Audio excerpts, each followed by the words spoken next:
Efesius Dagomes, tapi biasa apa namanya publiknya adalah Mandi Dagomes. Lahir Maumere 29 Februari 1998. Saya Direktur Lembaga Konsultan Pemberdayaan Indonesia.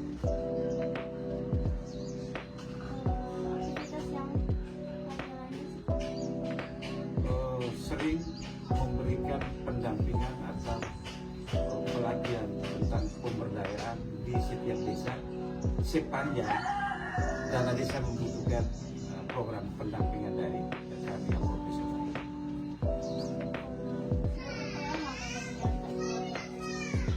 Saya hidup dari dunia pemberdayaan hingga kurang lebih 32 tahun saya berkecimpung di dunia pemberdayaan.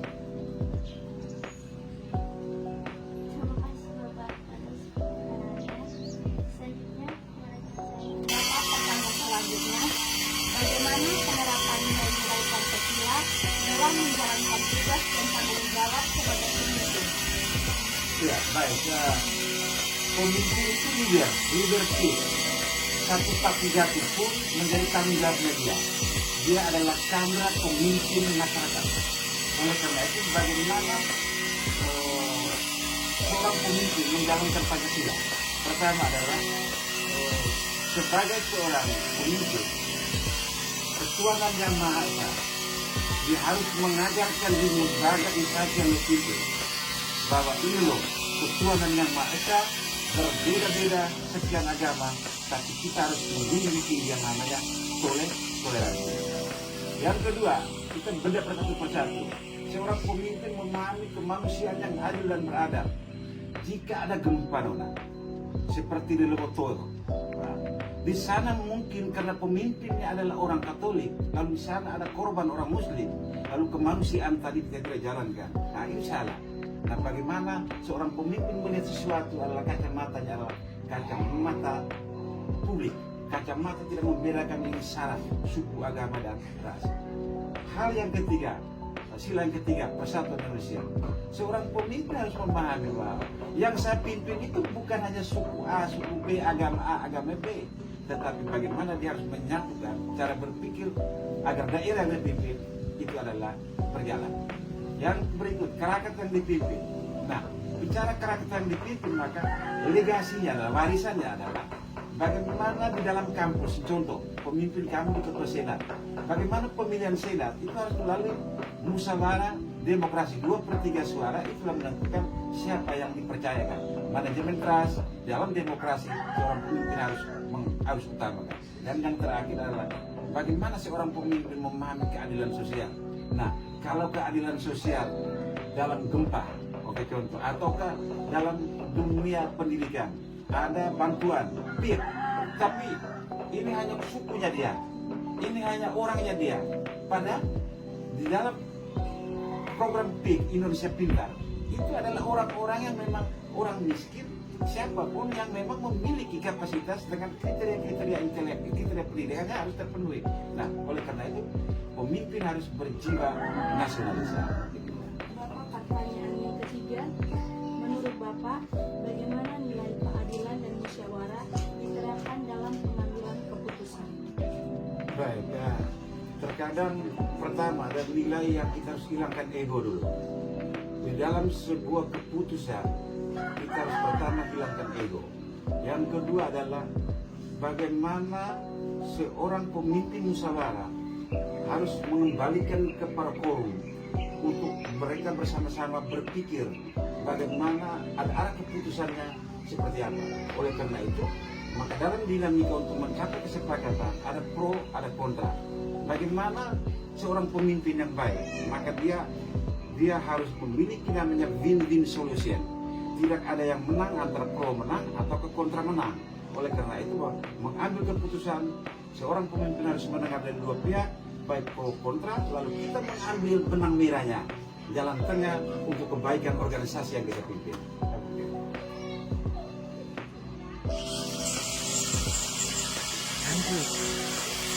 Maka pertanyaan yang keempat, bagaimana pandangan Bapak terhadap kebijakan pemerintah saat ini? Apakah sudah sesuai dengan nilai-nilai Pancasila? Kalau saya ini oposisi. Yang sebut Nabi dan Romes, orang paham bahwa itu oposisinya bukan. Tetapi hari ini saya merasa bahwa sudah 2 tahun kepemimpinan Bupati Sika, ada 4 hal yang memang beliau lupa memahami. Satu adalah bagaimana perencanaan terhadap visi misi programnya yang dituangkan dalam RPJMD, Rencana Pembangunan Jangka Menengah Daerah, yang diturunkan pada Rencana Kerja Pembangunan Daerah Tahunan, itu belum terrealisasi atau belum eksekusi. Yang berikut, bahwa di dalam proses perencanaan pembuatan anggaran, Bupati lalai tidak menghitung kembali berapa besar dana DAU yang ditransfer dari pusat maupun dana PAD menjadi bagian dari postur APBD. Bupati lupa menghitung atau mengkalkulasi kembali. Karena kelupaan tadi, perencanaan eksekusi lupa tadi, maka di kebijakan Bupati hari ini adalah mandek. Menurut DPR adalah Bupati memberikan ember kosong yang tidak punya makna, sehingga Kabupaten Sika berjalan di tempat tertati-tati, tidak ada progres atau perubahan yang signifikan. Bapak, pertanyaan yang terakhir, apa pesan Bapak kepada masyarakat, khususnya generasi muda, agar tetap menjaga dan mengamalkan nilai-nilai Pancasila? Baik, generasi muda ini harus diberi injeksi pikiran, agar kecerdasan mumpuni, kecerdasan lebih untuk tidak membiarkan dirinya terlena oleh kemajuan teknologi hari ini. Contoh konkret, bahwa kadang kita mengamalkan Pancasila, tetapi kita juga dalam mengamalkan IT atau AI. Kecerdasan buatan itu yang merusak cara berpikir struktural manusia. Oleh karena itu, kalau kita memahami Pancasila, maka kemanusiaan yang adil dan beradab, mari kita gunakan pikiran kita, mari kita gunakan imajinasi kita, khayalan kita untuk membentuk diri kita yang sesungguhnya, jangan tergantung kepada AI atau IT yang lagi modern hari ini. Karena itu sudah ditegaskan oleh Paulus juga bahwa struktural kepemimpinan kita, generasi sumber daya manusia kita akan hancur kalau kita selalu mengikuti AI. Maka pada saatnya ada kumpulan manusia-manusia yang tidak mengimplementasikan Pancasila, tetapi ada penghargaannya kepada AI.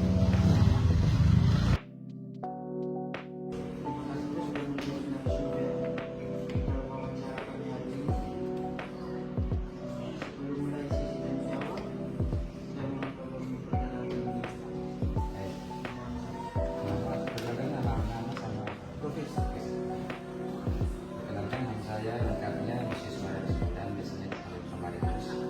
Saya di sini sebagai pemimpin kualitas.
berubah-berubahnya yang bikin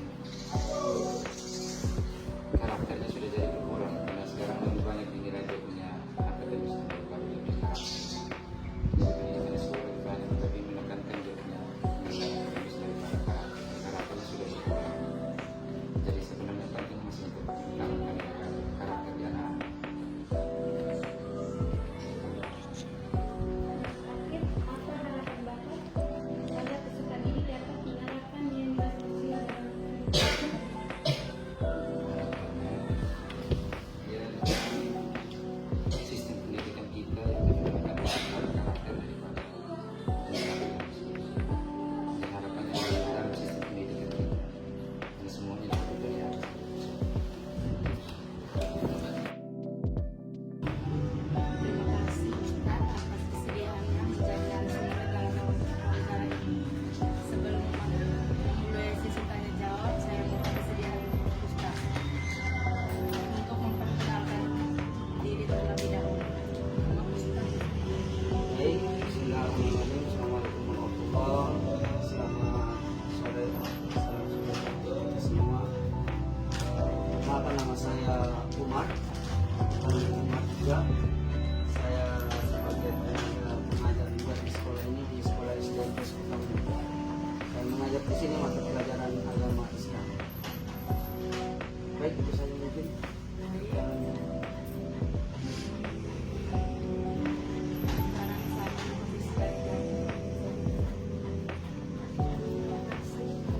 saya posisi dari Nomor 1, menurut Ustaz, apa hubungan antara nilai-nilai Pancasila dan kehidupan beragama dalam ajaran Islam?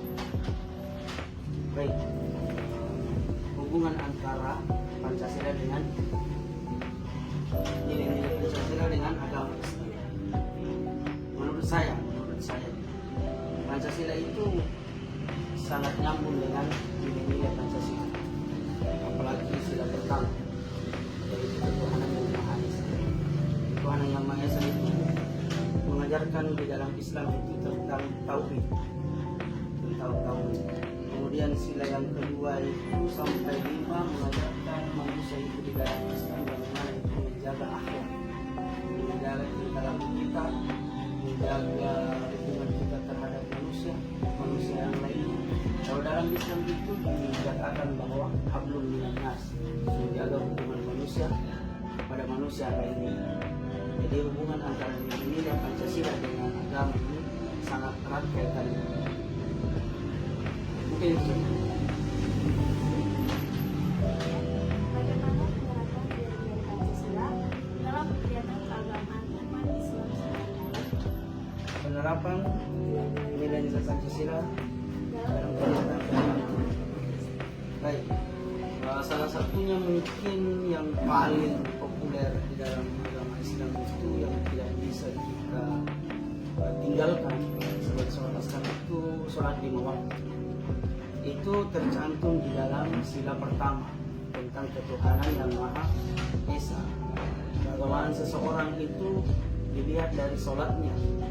Kalau dia mengaku bertuhan atau ketuhanan yang Maha Esa yang kuat, tetapi tidak melaksanakan apa yang harus dijalankan di dalamnya itu, contoh misalnya ibadah, maka itu kuatnya hanya di bibir saja, tetapi pelaksanaannya tidak ada. Ibarat orang ditanya itu agamamu apa? Agamanya Islam. Tetapi dalam pelaksanaan agamanya itu tidak ada yang dilakukan sama sekali. Berarti itu penerapannya kurang. Tetapi selama itu penerapannya kuat, maka itu ada kaitannya dengan ketuhanan yang Maha Esa. Berarti keimanannya terhadap agamanya dan juga nilai Pancasila yang sila pertama ini sangat tinggi. Lalu kemudian mungkin di sila yang kedua dan kelima ini, bagaimana kita menjaga hubungan silaturahmi sekalipun itu berbeda suku, berbeda agama, itu tidak jadi masalah. Intinya tugasnya kita sebagai umat Islam itu bagaimana kita menjaga hubungan kita, silaturahmi kita, menghargai terhadap sesama. Itu yang paling penting. Karena kadang ada orang bagus ibadahnya, tetapi jelek hubungannya kepada sesama manusia. Ini dipertanyakan juga ini. sholatnya itu bagus atau hanya sekedar melaksanakan saja tetapi tidak dipraktekkan dalam kehidupan sehari-hari. Hubungannya seperti itu. Jadi penerapannya di dalam Islam itu sendiri yang paling populer itu menjaga sholat lima waktu supaya connect dengan sila yang pertama, ketuhanan yang Maha Esa. Selanjutnya nomor 3, bagaimana sikap yang perlu ditunjukkan kepada orang yang berbeda agama atau keyakinan menurut ajaran Islam dan nilai-nilai Pancasila. Nah, ini mungkin yang sangat sangat menarik loh menurut saya. Itu pertanyaan yang kalau dijawab mungkin tidak mesti harus jawaban yang sesuai dengan apa yang diucapkan, karena secara pandangan pun kalau kita di Momere ini sangat luar biasa. Kalau di Momere, menurut saya dengan pengalaman yang selama 6 tahun ini di Momere itu sangat luar biasa, sangat luar biasa. Di dalam Islam sendiri ada ayat yang mengatakan di surah Al-Kafir ayat terakhir itu lakum dinukum waliya din, agamamu dan untukku agamaku. Artinya bahwa kalau kita sudah yakin dengan keyakinan masing-masing, untuk apa kita mengganggu agama orang lain? Di dalam ajaran agama Islam sendiri itu mengajarkan toleransi yang sangat kuat. Artinya bahwa kalau dia mengaku betul-betul Islam dan mempelajari Islam itu sebenarnya Islam, dia tidak akan mungkin mengganggu agama orang lain. Karena Islam itu mengajarkan bagaimana kita menghargai orang lain, bukan hanya menghargai agamanya, tetapi dalam hal ibadah pun kita harus menghargai. Contohnya di Momere ini, saya perhatikan dari tahun ke tahun di hari besarnya orang Katolik, orang Islam pun serta di dalamnya, baik itu hanya sekedar mungkin pendidikan parkiran kah atau apa itu, baik kalau jalan cari tol. Begitu juga dengan agama Islam, ketika malam takbir itu bukan hanya orang Islam yang merayakan, tetapi dikelilingi dengan apa namanya dalam agama Katolik itu, orang muda Katolik gitu. OMK ya. Jadi itu mungkin salah satu sikap saya mungkin sebagai orang pendidik juga. Saya selalu mengajarkan kepada anak-anak itu, ketika kamu mengaku sebagai seorang Islam, maka jangan mengganggu agama orang lain. Ketika kamu masih mengganggu agama orang lain, berarti itu bukan Islam. Itu intinya. Karena Islam mengajarkan kita menghargai orang lain, tidak dilihat dari sisi agamanya, tetapi dilihat dari apa, kemanusiaan. Itu mungkin ada di sila berapa? Sila kedua dan sila kelima, keadilan sosial bagi seluruh rakyat Indonesia. Ini ada hubungan. Oke, sudah mungkin.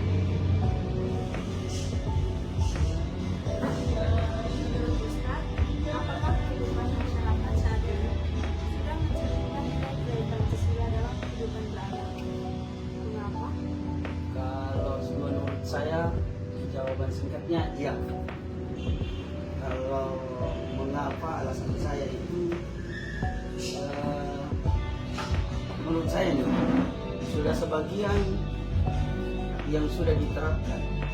Buktinya itu masjid sudah lumayan ramai, lalu kemudian zakat dalam Islam itu sudah jalan, toleransi sangat kuat. Tapi masih ada yang kurang. Salah satunya itu yang kadang kita lupakan, di sila kedua dan sila kelima. Nah itu salah satu contoh yang mungkin di sekitar kita masih ada kejahatan seperti bullying, lalu kemudian korupsi, dan juga orang-orang miskin di sekitar kita ini masih banyak yang tidak terurus. Kalau yang lain-lain itu ketuhanan yang Maha Esa sudah mungkin beberapa persen itu 99% sudah kuat, tetapi dari sila yang kedua sampai kelima ini masih kadang ada yang terselit kesalahan, kesilapan yang selalu dilakukan oleh kita sesama manusia. Jadi untuk bagaimana masyarakat saat ini sudah mencerminkankah atau belum sudah mencerminkan, hanya saja untuk menuju ke titik sempurna itu belum menurut saya sampai detik ini. Ya kita doakan semoga kedepannya Indonesia semakin baik, lebih minim kecurangan, kejahatan dan segala macam. Mungkin itu saja. Apa pesan Islam kepada generasi muda agar tetap mengamalkan nilai-nilai Pancasila dalam hidup mereka?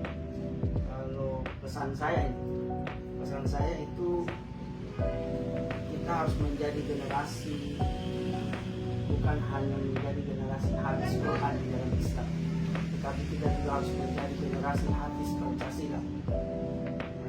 Yang pertama mungkin sebagai orang Islam kita harus mengamalkan Pancasila, Quran, mengamalkan Pancasila dan sunnah Nabi Muhammad, rajin sholat, rajin mengaji, tapi juga rajin saling tolong menolong antara sesama yang paling penting, dan tidak membeda-bedakan.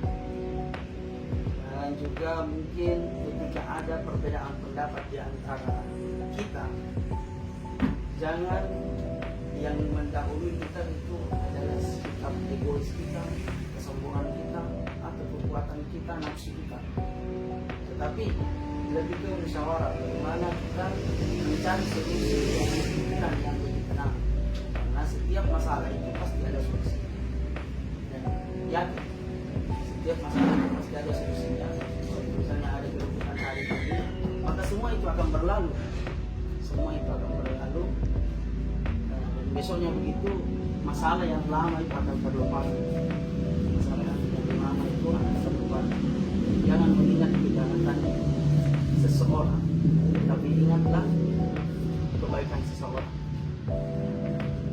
Ya, sehingga kita bisa saling menghargai, karena sebaik-baiknya manusia itu pasti ada kekurangannya, dan sekurang-kurangnya manusia itu pasti ada kelebihannya.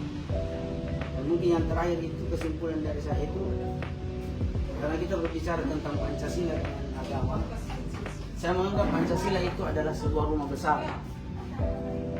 Dan Indonesia juga di dalam Islam itu mengajarkan kita cara untuk mengisi rumah yang besar itu, bagaimana supaya kita tata lebih indah. Kita yang mengaturnya. Dan kemudian kalau sholatnya kita orang Islam itu sudah benar, maka insya Allah sila yang pertama itu bisa sempurna. Kalau sedekahnya lancar, maka sila yang kedua dan yang kelima itu otomatis pasti ada. Dan kalau hubungan silaturahmi kita itu baik antara manusia dengan manusia yang lainnya, maka sila yang ketiga dengan keempat itu jalan juga. Jadi kaitan antara agama Islam ini, ajaran Islam ini dengan Pancasila itu menurut saya tidak bisa dipisahkan. Jadi saran saya untuk generasi,